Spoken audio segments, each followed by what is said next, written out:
মজার একটা তরকারি রান্না করে ফেললাম। তো সে মজার তরকারি আমি কি মাছ দিয়ে রান্না করলাম, কি শাক দিয়ে রান্না করলাম জানতে হলে পুরা ভিডিওটা দেখবেন। মাছটা কিন্তু অনেক স্বাদের আর শাকটাও কিন্তু অনেক মজা। তো মাছটা হচ্ছে খরুল্লে মাছ, খুলনার ভাষায় বলে খরুল্লে মাছ, অর্থাৎ ওই যে পানির উপরে যে মাছ ভাসে সেই মাছগুলো হচ্ছে যে অনেক মিষ্টি আর খেতে কিন্তু অনেক স্বাদ। অনেকবার খাইছি। আর হচ্ছে ২টা পার্শে মাছ আগের দিন রান্না করার পরে বেশি হয়ে গেছিল, ওই ২টা ওই প্যাকেটের ভিতরে উঠায় রেখে দিছিলাম। এজন্য সাথে ২টা পার্শে মাছ আছে আর ওইখানে ৮ পিস খরুল্লে মাছ আছে। আর এখানে পেঁয়াজ, রসুন, কাঁচামরিচ দিয়ে তেল দিয়ে আমি মশলাটা কষায় তারপর হচ্ছে আলু দিয়ে আর একটু কষায় মাছ দিয়ে দেব। এখন রান্না করতেছি আর ভাবতেছি যে ১ ভাগে রান্না করব নাকি ২ ভাগে রান্না করব। আমি কিন্তু সবসময় পেঁয়াজ মরিচ একটু বেশি খাই। একটু বেশি মানে অনেক বেশি খাই। এটা আমার অভ্যাস। যখন পেঁয়াজ ৳২২০ করে ছিল তখনও যেভাবে খাইছি আর এখনো কিন্তু সেম ভাবে খাই। এটা নিয়ে আমি সবসময় কিন্তু শ্বশুরবাড়ি বা মা-বাবা, ভাই-বোন সবার কাছেই কিন্তু টুকিটাকি একটু বকা শোনা হয়। যে তেল বেশি খায়, পেঁয়াজ মরিচ বেশি খাই। ওরা খায় কিন্তু ওদের থেকে অতিরিক্ত খাই আমি। আমি জানি যে আমি যেটা খাই সেটা ভালো না। তারপরেও ওই যে অভ্যাস হয়ে গেছে, এখন কিচ্ছু করার নেই।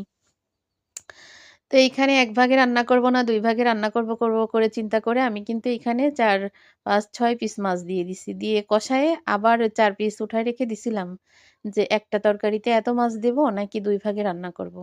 দেখে মনে হচ্ছে হলুদ বেশি হয়ে গেছে, তাই না? মোটেই কিন্তু না। কারণ হলুদ যতটা দিই শাকে তেলও কিন্তু আমি পরিমাণ বেশি দিই। কারণ শাকে যদি ভাত মাখালে হলুদ না হয় তাহলে বুঝবো কি করে যে শাক খাচ্ছি না অন্য কিছু খাচ্ছি? তো এখানে লাস্ট তরকারি তো দেখলেন ফার্স্টেই যে লাস্ট তরকারি ফার্স্টে দেখলেন ওই সেম তরকারি কিন্তু লাস্টে ওরকম হয়েছে একদম হালকা গা মাখা ঘন আঠা ঝোল হয়েছে। নামাই ফেলিছি। এত মজা হয়েছে, খাইনি এখনো, তবে চেখে দেখেই কিন্তু বুঝতে পারলাম যে অনেক মজা হয়েছে। মাছগুলা কিন্তু দেখতে অনেক সুন্দর, তাই না? একদম বিস্কিটের সাইজ, গোল গোল, রিং। তো মাছগুলা কষায় আমি উঠায় রেখে দিচ্ছি, উঠায় রেখে কিন্তু শাক দেব। তো ভাবতেছি ১ ভাগে রান্না করব না ২ ভাগে রান্না করব, করতে করতে কিন্তু আমার ৩ ভাগে রান্না করতে হয়েছে। বাসায় মেহমান আসলো। শুক্রবারে মোরগ এনে মোরগ রান্না করলাম। ওইদিনও মেহমান ছিল।